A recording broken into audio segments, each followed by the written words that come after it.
Hey, RetconRaider here, and welcome back to Warhammer 40k Rogue Trader.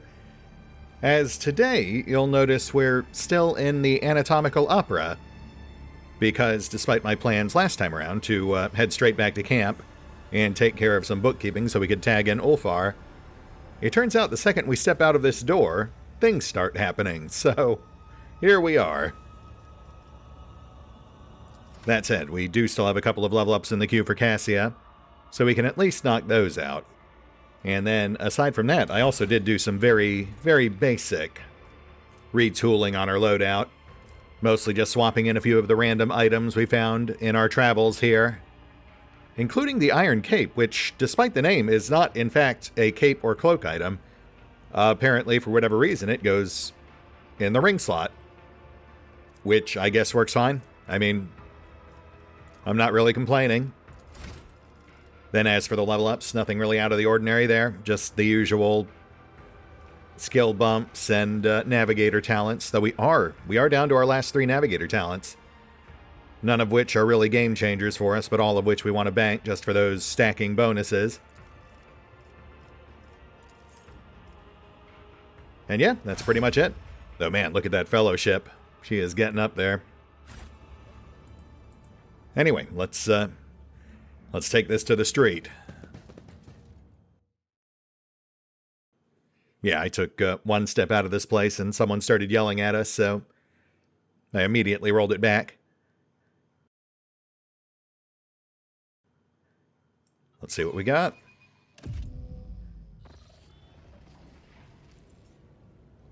You have insulted the cult of the Fatal Thirst, outsider. You have insulted the fighting pit itself. The witches are longing for you to die. That's nice. And you are? You will beg for mercy, but I will grant none. Give me strength.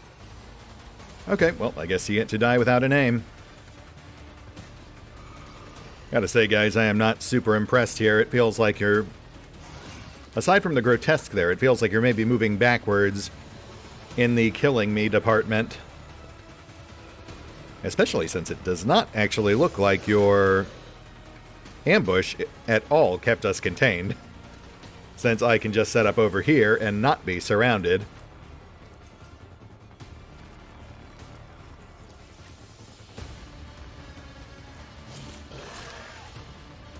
I like to imagine our guys just like calmly walked away as he was shouting at us. And then once the fight started, we were like, oh, okay, I guess.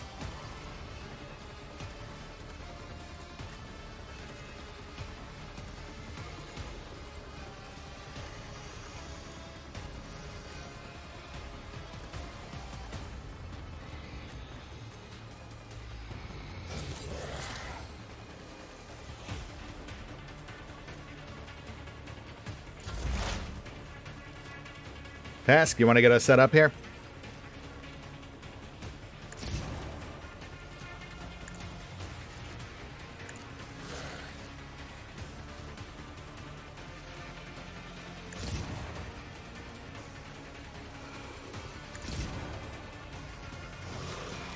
Zone set.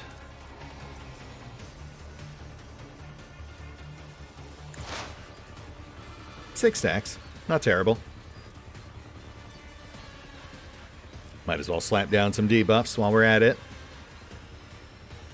Pask's main job is support, but also, you know, to act as a secondary buffer to keep people off our back line.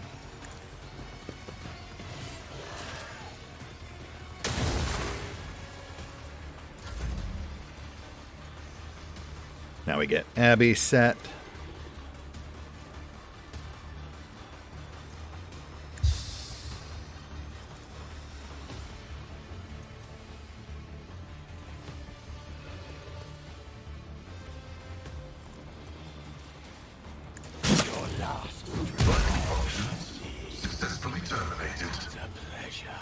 Oh, Cass, so good to have you back.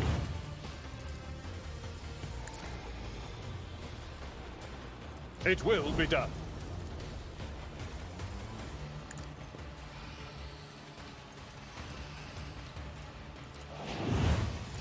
Happy set.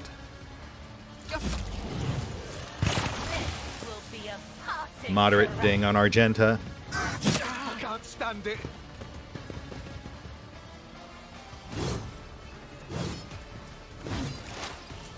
Nice, nice. Thin him out. And thanks to that new prey scanner, the grotesque should already be tagged as prey, which leaves us 3 more to distribute as we see fit. Which I guess we'll really just use on their range support, since, man, they really came out here undergunned.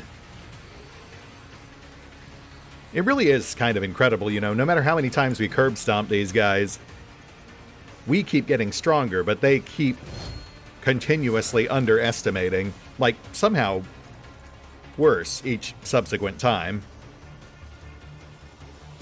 But I guess that really is just your classic Drukhari hubris.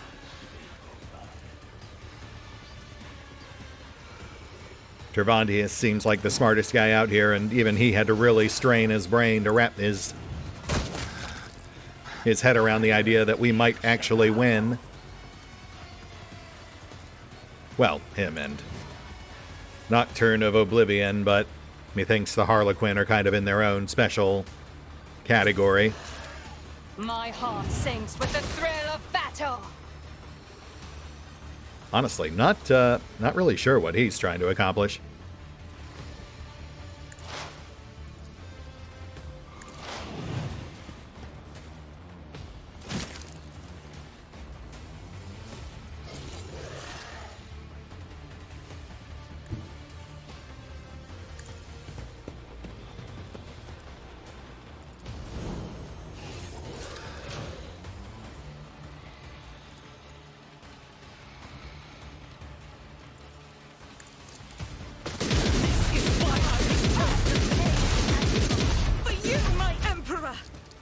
Okay, well, that's the grotesque.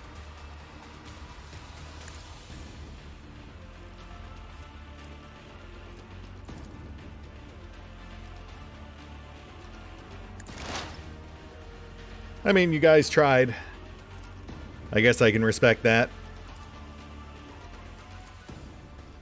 Even if you did barely hold a candle to my boy Garth.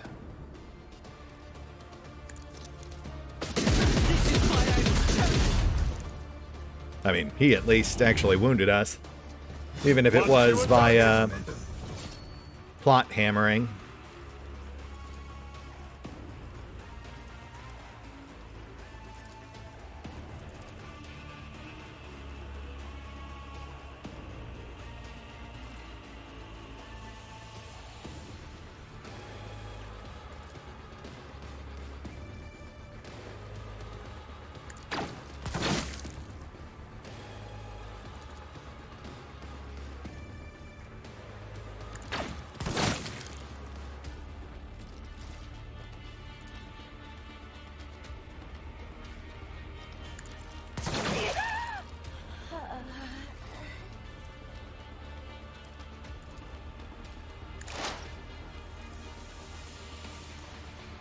This tedium is beneath me.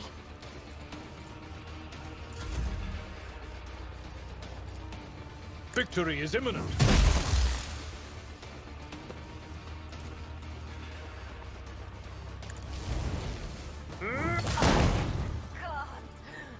Lose. Yeah, keep telling yourself that. The already familiar baritone calls out to you from the shadows. The key unlocks a door that then will lead to one that only happenstance will free. Your chance I'll be, to me the bolts will cede. Your part comes next, to break the bonds and flee. To you, the merchant vagabond, I bring the gift of providence. But will you look?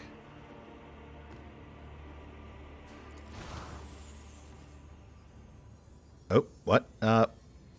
What's happening here?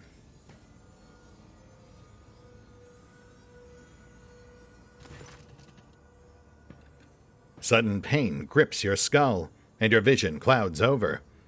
But as soon as you resurface, a dramatic scene appears before you.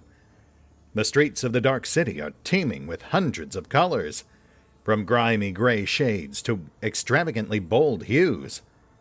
At first, they blend together in your vision, but soon you are able to distinguish their sources. People, Xenos, animals, you, and, of course, the Harlequin standing in front of you. The Xenos' colors are like those of a broken kaleidoscope. Your eyes water at the mere attempt to pick any one thing out, and your head is splitting more than ever. Yet despite this, you are subconsciously aware that the dark, lilac cloud surrounding the slender figure poses unspeakable danger, and that the bright sparkles of silver indicate that this danger, at least for now, is directed at you. When you avert your gaze and slowly exhale, the vision falls away, as if it was never there. The Harlequin observes you with interest, his silence speaking volumes.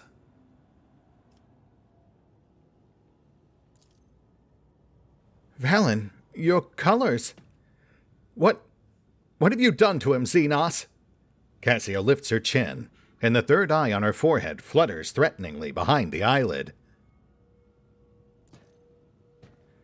The Xenos, tilting his head to the side, looks at Cassia with curiosity. So many things can three eyes glimpse at once, Shael's veiled paths and caverns of the soul. But with 1,000 sights you could not see the wrecks of fate beneath reality.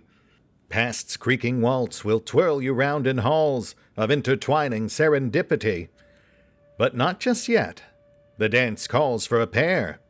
Your partner is, for now, tied up with me. Huh.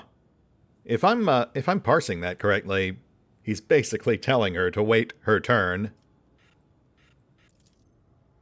I do not understand.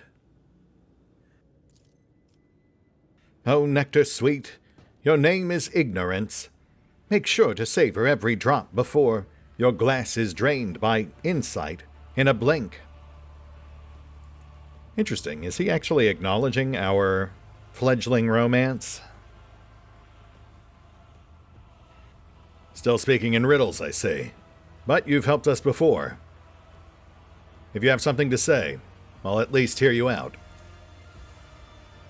Both openings and warning is my boon. Your fate hangs by a thread drawn breaking tight, but with a show of patience opportune, the merchant's certain death will turn to flight. You stride not into battle, but a snare of guile and strife, a neatly woven net. Lust's mistress lifts her swords into the air, and baying for your blood her pack does set. So dance a ring round oblivion, await a sign from night's own melody. Catch sight of it, and then make haste, be gone. One yawning mouth, one leap, to set you free. Okay, yeah, that seems pretty straightforward. The next arena battle is no doubt a trap, one that Tervantius might even be in on. You know, one last attempt to sacrifice us to the fatal thirst as a twisted peace offering. But a portal in the arena will offer us an opportunity to escape. Perhaps not just the arena, but the Dark City itself.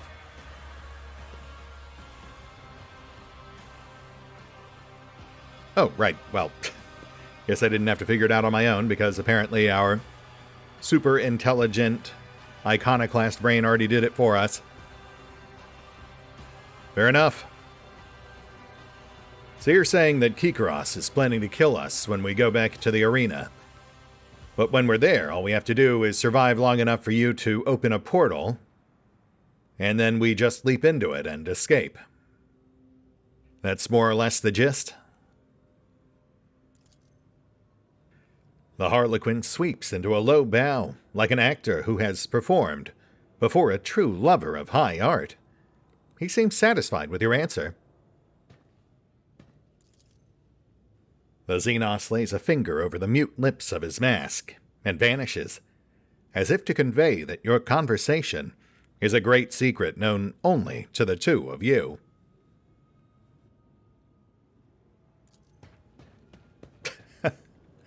Nocturne, buddy, you really got to work on those exits. You lose a lot of gravitas when you just turn in full sprint off screen. Okay, so it sounds like we've got our exit plan. One more fight in the arena, and then Nocturne portals us away. Though I suppose that also begs the question of whether or not we can actually trust Nocturne. But that's a whole other can of worms. I mean, I know very little about Harlequins in general. And unfortunately, we whiffed all the Xenos lore checks during our earlier interactions with him. My current gut instinct is to assume that he's just doing things for his own amusement, and that ultimately that will work to our detriment, much as it has clearly to the Drukhari's. But I guess we'll see. I guess we will see. For now, though, best to finish tying loose ends before we walk back into that arena. Let's go chat up the rest of our crew. We've got Ulfar, Cassia, Argenta, and Yurliet all waiting in the wings.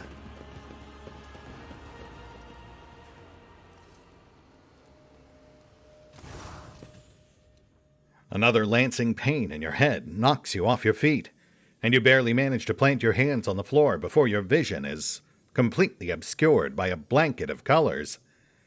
Slowly, the world reforms around you, and nightmarish Kamarag erupts in the vivid splashes of another's emotions.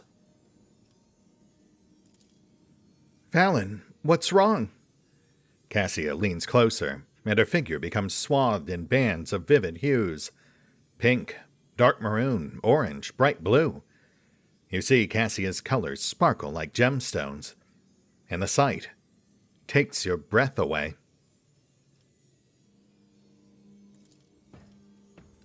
Valen, can you hear me? Cassia's clear voice echoes inside your head. The veins at your temple are pulsating, and a burning hot drop of blood falls into your hand. Your nose is bleeding. Here, use my handkerchief. She helps you up and looks you in the eyes nervously. A dark green halo shines around her head.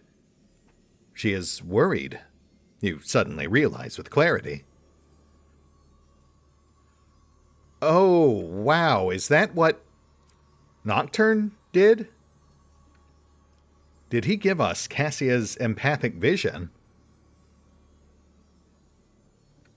I can see people's emotions. Everything is so colorful. Is this how you see the world? It's all because of me. When I bathed you in my navigator's gaze, the energies of the Immaterium did not destroy you, but they did somehow affect you. And now, oh God, Emperor, what do I do now? A noose of pale yellow tightens around Cassia's throat. The erratic flashes of red and dark blue whirl around her head. Yes, of course. All I need to do is suppress your powers with mine before even more harm comes to you. Please, let me do this.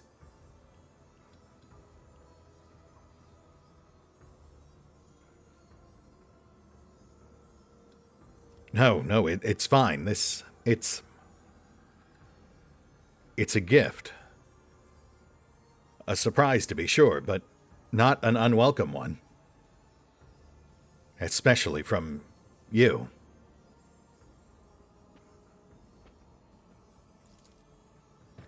Cassia freezes, startled by your touch, and your lips join together in a bittersweet kiss that tastes of blood and tears.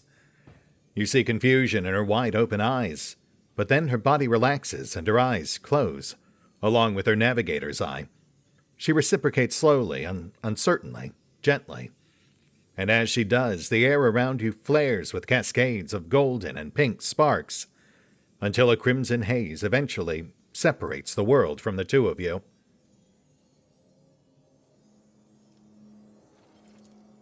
You breathe in her scent, and her hues merge together, raining down multicolored mosaics of barely contained emotions. Please, no more.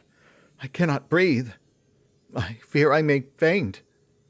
Cassia awkwardly pulls away from you, and crimson embarrassment drapes her shoulders like a gauze shawl. Then it melts away, and you are released from the ripples of this unnatural power.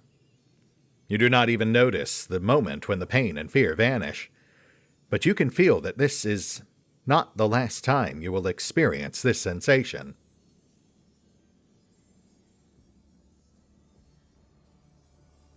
It seems to have passed, but even that brief glimpse into your world left me longing for more.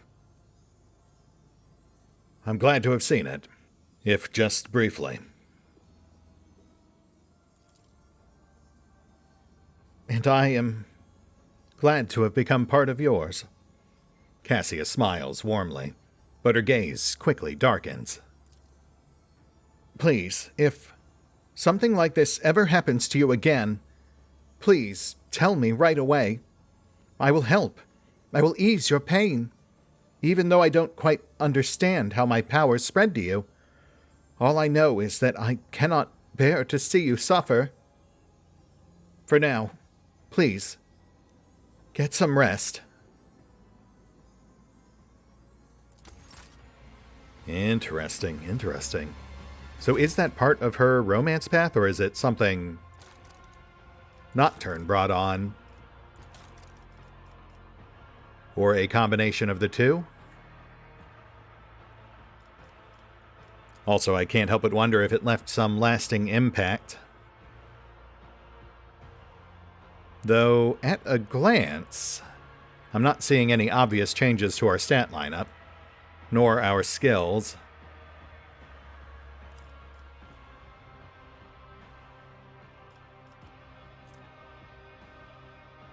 I'll have to pore over it more closely later. But for now, we push on. We've still got a fair few conversations to get through. What a relief to be talking to you again. Your soul shines like the gold of the sun in the darkness of this place. A frail figure, more like an echo of a living human, looks around in dismay. Cassia's disheveled hair is like a shaggy cloud around her haggard face. Her hands tremble as she hurries to smudge a bloody tear on her cheek. Glad to see she found her voice. That'll make this ever so slightly easier. Cass, I know you're worried about me, but how are you holding up? Can words ever describe the joy of being free? Cassia smiles wearily as she examines the wounds she inflicted on herself. As for the rest, don't worry about it. I am the blood of House Exsellsior, its heiress, and I will overcome any ordeal to return us to the Expanse. Yeah, about that. As a navigator, do you have any idea exactly where we are? Somewhere in the middle of the Dark City, I suppose. They say the human mind cannot fathom the bounds of this place, for the Imperium's largest hives look like grains of sand in comparison. A webway gate built by the ancient Eldari is the only way in. I think you realize as well as I do what that means for us. It's amazing how much Cassia knows about a place so obscure. It's unlikely that the House Exsellsior library confines itself to volumes written by the Imperium's chroniclers, altogether shunning sources of the more prohibited variety. Yeah, I mean, that makes sense. If they are tasked with helping navigate through space, human-controlled or otherwise, it would behoove them to study alien texts.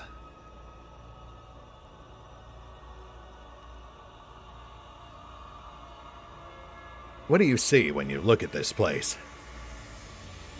I was so overwhelmed when I briefly had your powers, I never even thought to look. There was only pitch darkness inside the homunculus' artifact. But there is scarcely any more light in the streets of the Dark City, in whose blue-black haze I am almost blinded by pain. Clumps of brown and dark green blend with the settling ash of misery, all woven together in a tapestry of every shade of darkness. Cassia frowns as she watches the shadows dancing in the corners. It'll be all right, Cass. You'll see. And at the very least, we have found a bright spot in the midst of all this darkness. Doing this in full view of everyone? It is unseemly. Her heated breath burns your skin. Cassia does not pull away, but merely tilts her head to the side, allowing you to press your mouth against her lips. Yeah, I guess I should back off a bit. Sorry about that. Didn't mean to overplay my hand.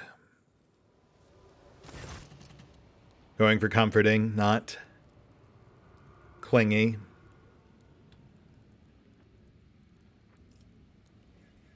So, Cass, I hate to bring it up, but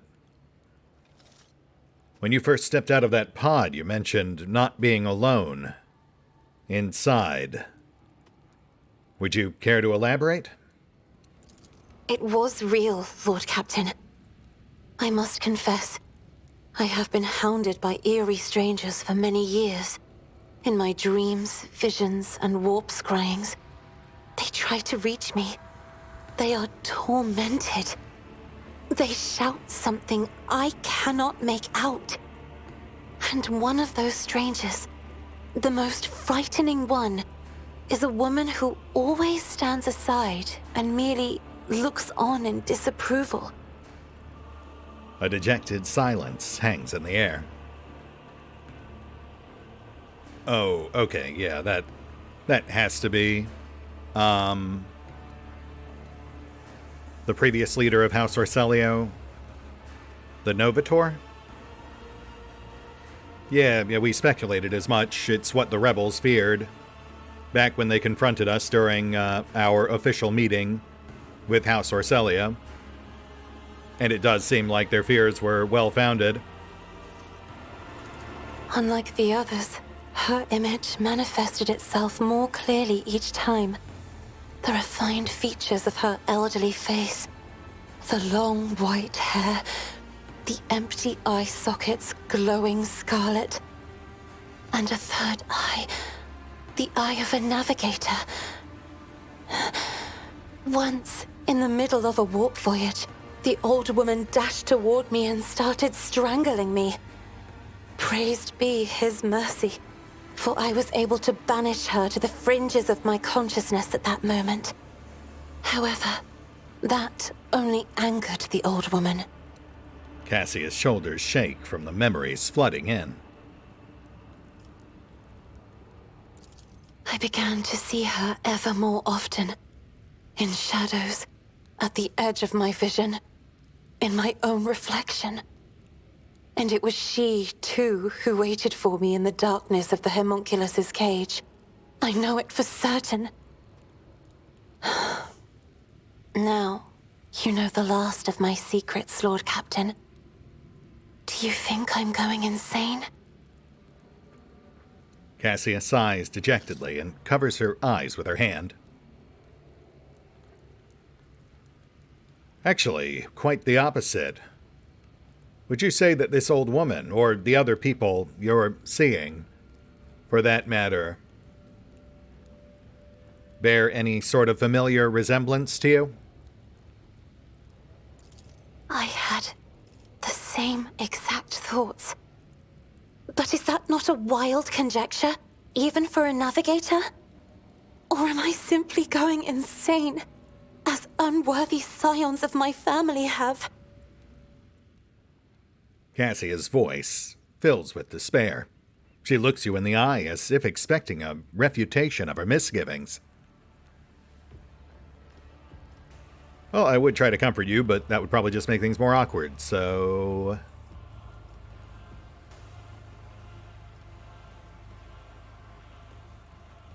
Just get some rest. We'll hopefully find our way out of this place soon.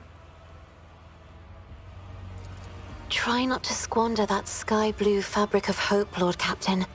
For others' colors too lighten when they are close to you.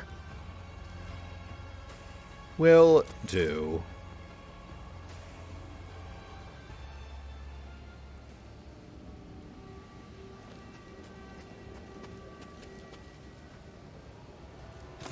You came back from the dark, Elentark? Unharmed. Although Yurliat's sharp features remain the same, the deep shadows around her eyes and her listless gaze give her the appearance of a living corpse. The Eldari looks withered, haunted, despondent. But when you approach, the relentlessness in her eyes is replaced with a faint glimmer of hope.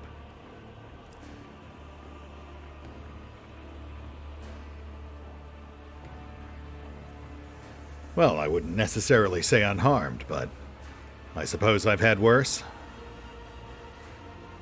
And yourself? My body has already healed. The wounds of the soul will heal one day too. For suffering is a part of our life, not unlike love and fear and the desire to learn. The paths help the children of Asuryan to endure any spiritual upheaval. And you, Elentark, did not allow me to stray from mine. For this, I am grateful. Yurliat nods gratefully. And yet, neither rest nor our reconciliation can soothe the savage turmoil in my soul. Kruderak is lost. We are trapped. And the truth remains as hidden from me as ever it was. What happened to my kin? What happened to my world? And why did my dark cousin tell me less than he knew? There is a roiling darkness in Yurliat's emerald eyes that seems to search the very bottom of your soul. Yeah, a lot of questions. So tell me, what exactly happened to you after the trial? You know, the one that ended up with me being discarded like trash? Just curious as to how our experiences may have differed. I was meant to share your fate, Elentark, and vanish in the Dark City's rotting underbelly. But the Fleshmaster gave a different order. His twisted mind was beset by a question. Could a child of Asuryan be saved from the gaze of she who thirsts with intense re-education? By replacing the influence of my spirit stone with the heady tang of pain that nourishes the followers of the dark ways? I donned the executioner's mantle. They allowed me to keep my spirit stone in exchange for the suffering of others. I survived, prayed for Asuryan's mercy, and hoped to escape before the stone cracked under the torrent of pain and terror assaulting my soul. Before the experiment was complete. The crystal in Yurliat's chest plate lights up with a crimson glow, and each of her breaths becomes more labored and restless than the last. Right, which I caught the tail end of. Gotcha.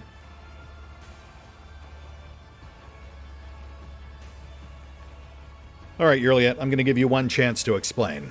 Why don't you fill me in on exactly how and why we ended up here? Everything. Don't skip on the details. I tried to learn to trust you, Elentark. Whatever your motives, you did not turn away from me. And you helped me search for my kin. But despair ate at me from within. The human journeys through the realm of she who thirsts left my soul drained. And our attempts to save the children of Kruderak crumbled to nothing in the unending coldness of the dark cosmos. And even when I beheld a piece of Kruderak in your chambers, I wanted to believe you had nothing to do with it. I wanted to, But I succumbed to emotion, to fear, to hopelessness, to grief. I was afraid that Silent Thrash would find me before I found the truth. I mean, yeah, I guess finding a piece of crude rock in my chambers would be a bit of a shock to the system. Which is why I tried to find my dark cousin on the day he attacked Argonis. I used the commotion to slip away unnoticed and wandered the streets like a shadow in search of its owner. My efforts were futile. I returned to the palace in confusion. I waited for my fresh wounds to stop aching and for the watchfulness of the surrounding monkey to fade like the mist on an autumn morning. But still, I had my doubts. Perhaps, I thought, I should discuss it openly with you. Interesting. So what would the timing on that be? I guess after the showdown in our throne room, when Marazai fled on a jet bike.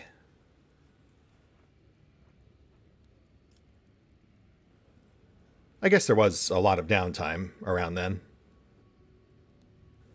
Rebuilding Dargonis and all. That monkey Achilles. There was something wrong about him.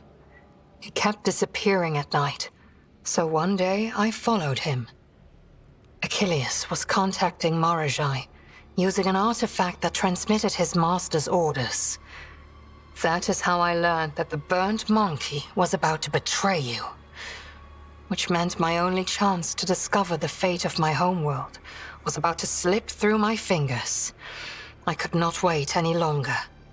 I killed Achilles, took the artifact, and demanded answers from Marajai. He hinted at where I could go to look for the truth. You know what happened next. So wait, you are admitting now that you did in fact kill Achilles Scalander? My words will hardly console you, Elentark, but I killed the traitor. I fear the Dark Ones left too many scars on his fragile soul. Your loyal monkey broke, so I gifted him a swift death, free from the shame of betrayal. I mean, that would make sense to an extent, though obviously it's tough to just take her word on that. Man, I wish we had Heinrichs around so we could ask him about it. We'll have to check in with him once we get back on the RetconRaider. It's funny, though, I do remember thinking it was a mite bit suspicious that despite the extensive torture he had been put through, he was left otherwise largely intact, while the Drukhari who had captured him so casually executed everyone else around him, despite supposedly not knowing that he was secretly our spy. It would also make sense in that Marazai was essentially accusing his would-be rival of the same thing that he himself was now doing, turning a member of our protectorate, a lowly monkey at that, towards his service to hurt his rivals in Kamarag. I mean, he had used the assault to get Tazara killed too, so it would definitely be in character. The problem being that all the people involved in that particular scheme are now dead, minus Yerliet, who's already betrayed our trust once, so I mean, it is kind of hard to take her word at face value. At least until we are hopefully able to do some investigation ourselves.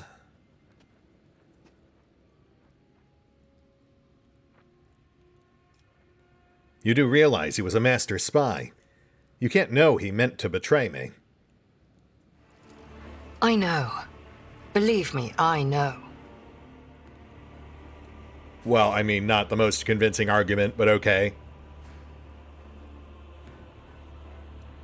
And after going through all this, after betraying my trust and killing my man, did you get anything out of it? Anything even remotely useful?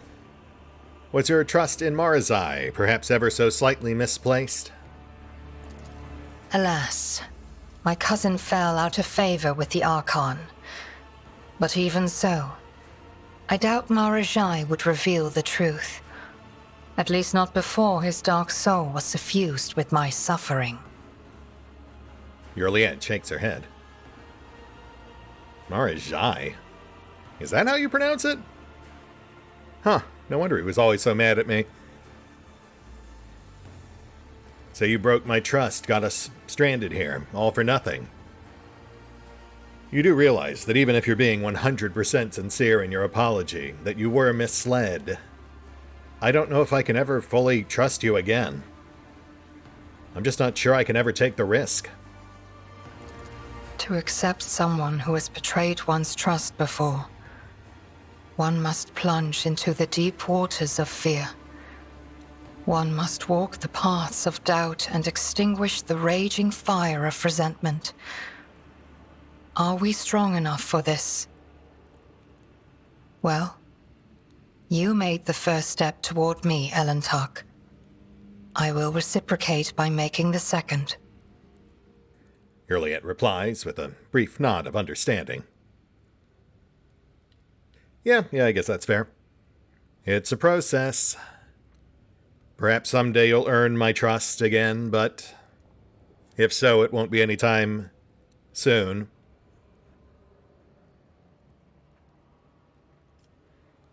Though, if you'd like to start, I don't suppose you could share what you know about this place. Kamora. This city grinds down the will of the strong and torments any who get tangled in its dark web. The fools are the first to die, and the shrewd perish regardless. I have never been here before, but few children of Osirion manage to escape the dark city without surrendering a part of their soul. So what is it that you wish to know? Who exactly runs this place? Not the guy who was presiding over the trial, obviously. He was afraid of someone over him. The one who sent the Harlequin. An ancient and powerful Drukhari named Asdrubal Vecht, the supreme overlord of the Cabal of the Black Heart, who reigns over all of the Drukhari with an iron fist.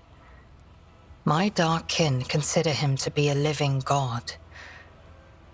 Much like your emperor on the Golden Throne, Vecht sits upon a throne of darkness and suffering that keeps Comora's disparate clans from disintegrating. I would not want to meet him if I were you, Elentark.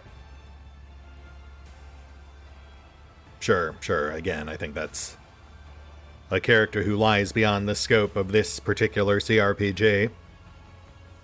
That's like an actual name brand, statted out in a codex sort of character, as opposed, I think, to a lot of these other bit part players. I assume there are other Drukhari cities, aside from Kamora? There are no other cities, Elentark. The Dark City has no bounds. It is a tangle of countless nightmare domains subject to a single ruler. An endless amalgamation of ever-changing and immutable dimensions. You cannot grasp its tenebrous grandeur, for even my life will not be long enough to visit all corners of the Dark City and the realms that border it. But it hardly matters where you go, for death lurks on every corner. Okay, sure, so if it is the singular Dark Elf homeworld, there's no way we're destroying it on our way out. Again, beyond the scope of a single CRPG. I assume there's a way out?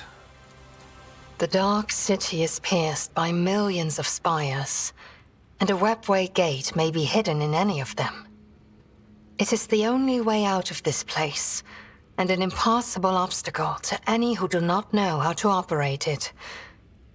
I know, and will help you should you so desire. Yes, you know what? I do think that is something that I might just desire. And it does give us good reason to keep you on, at least for a time. Unless, of course, you betray my trust again, in which case you get a bullet. Or lasbolt. But do I have the answers that you seek? That is an excellent question, and one which, ironically, I do not think you have an answer for. But I'll tell you what. Get some rest. Prep your gear. We've still got use of you, at least for the short term. Elentark, I promised that I would no longer hide my worries behind an icy wall of pride and doubt. And so I want to explain myself. But are you willing to hear me out? The normally unflappable Yurliet is frozen in indecision. I mean, I feel like you just explained yourself to me, but I guess if you have a bonus round of explanations, I certainly wouldn't mind hearing them. Not here. The words of my truth are intended only for your ears, Elentark. Yurliet gives you a short nod. Yeah, you weirdo, get out of here. Stop eavesdropping. Come on, Yurliet, let's go. Valen, Yurliet's usual pride and arrogance give way to awkwardness and confusion. This is my first time ever having to explain myself like this. But you, more than anyone, deserve to know the truth. I understand how unworthy I am in your eyes. This may sound like a ridiculous excuse, but I did not want to betray you, Valen. I only wished to learn the truth about Krudarok's demise and find my kin. And when I saw the shard of my world in your dwelling, that trophy mounted on the wall, I was beside myself with fear and rage. And when my dark cousin whispered in my ear that he knew the answers to my questions, I made a mistake. I trusted my kin. And, fearing that you might refuse me if you knew where I had been getting my orders from, I simply asked you to direct your ship to that particular system. Did I trust Marajai? No, of course not. I thought he spoke of my kin's location to crush my soul, that he wanted me to go there and find only death instead of them. But hope for the better, prevailed over my faith in you, Elentark. Yurliet sighs awkwardly, avoiding your gaze. Filled with hope, the thought never even crossed my mind that this single thread, forever slipping from my grasp, would lead us to the very heart of the Dark City. I am sorry, Valen. And I wanted you to know that. Your faith in me. So you did actually have faith in me at some point.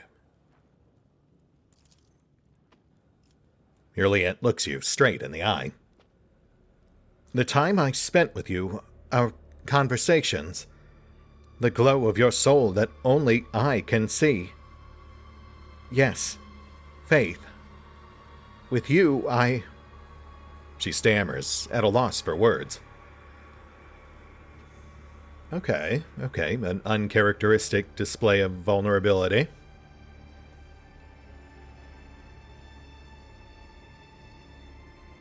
I mean, I distinctly recall telling you at the time, I had no idea what that thing was. It belonged to my predecessor, Theodora. But I guess that wasn't enough. So you are not the one to blame for the destruction of Krudarok, but your blood is? Yurliet purses her thin lips.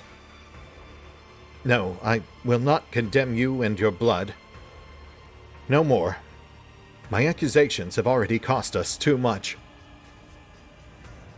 Well, gosh, that's mighty magnanimous of you, and I guess I won't blame you for everything the Drukhari have done either. It's almost like people are individuals and not defined by their blood. Despite my misgivings and the circumstances we first met under, I did come to trust you based on your actions, but it's a shame that trust was misplaced. Your Liette lowers her head in shame. There's indisputable truth to your words. I should have realized sooner that you were worthy of more than what I offered you. You are worthy of my trust. Forgive me my arrogance, Valen. Oh man, and they're trying to channel us into making a binary decision now. I mean, on the one hand, I do like giving people the benefit of the doubt, but at the same time, that feels like a lot to hand-wave on too short a notice. I really feel like if she wants our forgiveness, she needs to earn it. And we're nowhere near close to that just yet. I mean, we're not even out of the mess she got us into yet. I feel like that's maybe something to discuss again at a future time. Once we've both extricated and had time to reflect. Not to mention take stock of all the other potential collateral that her actions may have caused. I do also fear that pushing her further away may also prompt her to make even rasher decisions, but I think we do need to take this slow for the sake of the Protectorate and my compatriots. If not my own, I mean, if it were just up to me, perhaps I would rush to forgiveness. But given our circumstances and responsibilities, for what it's worth, I do believe you're truly sorry for what you've done, but like I said, I'm just not sure I can afford to trust you. Not with everything that's at stake. Maybe someday, but not now. I understand, Alentak. You have forgiven me and reminded me of the path I walk. For that alone, I am endlessly grateful to you. Your Liette makes an elegant gesture and nods curtly. I would love to talk for longer, but any respite in the Dark City does not last long. When you are cornered prey, you must remain vigilant and expect to be tested at any moment. I will prepare for what awaits us. Sure. Oh, I do feel bad about that, but, you know, at the same time, logically... Oh, that's what the center platform was for. This was a platform just for Elf-Recrimination. But yeah, I mean, logically, based on the way we've been playing him, Valen puts a lot of stock in the safety of his friends and his people. The safety and prosperity, and she did a lot to hurt both. And I mean, we're not even out of the mess she created yet. Oh shoot, she's completely gone. Well, that doesn't bode well. Okay, well, now I am doubly concerned because I could easily see her running off and making another terrible decision, especially in light of her immediately offering herself up as a pointless token sacrifice to Tervantius right after we brought her back in. Alright, well, we'll hope for the best there. I do think, for what it's worth, I do think that she was genuinely apologetic for the role she played in getting this whole thing going. And I do think that she was likely telling the truth about what's-his-face, Scalander, Achilles Scalander being a traitor, though we will, of course, try to follow up on that when possible. I do think she made bad decisions in the heat of the moment based on her own just laundry list of crippling anxieties. But at the same time, I do think she should have to earn her forgiveness, not just be given it freely. Especially when I'm far from the only person she hurt with her elfish actions. That said, curious to hear what y'all might think, so feel free to share in the comments down below. And yeah, we'll hit the pause button for now. And pick up here next time as we turn from color commentary and elf reflection to something a bit more objective and imperialistic. See you then.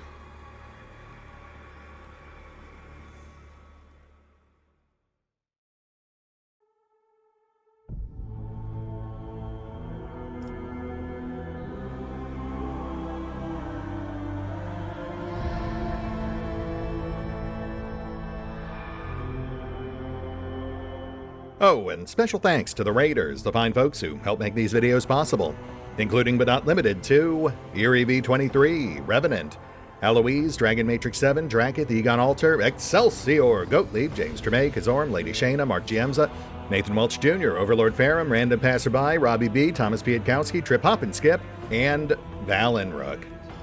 Thanks for your support, guys. That said, if you'd also like to help support the channel, then feel free to push the buttons that do the things. Trust me, it does make a difference. Or you can even check out the PayPal, the Patreon, the Nexus GG, or the YouTube memberships. Links are in the description. I know. Believe me, I know.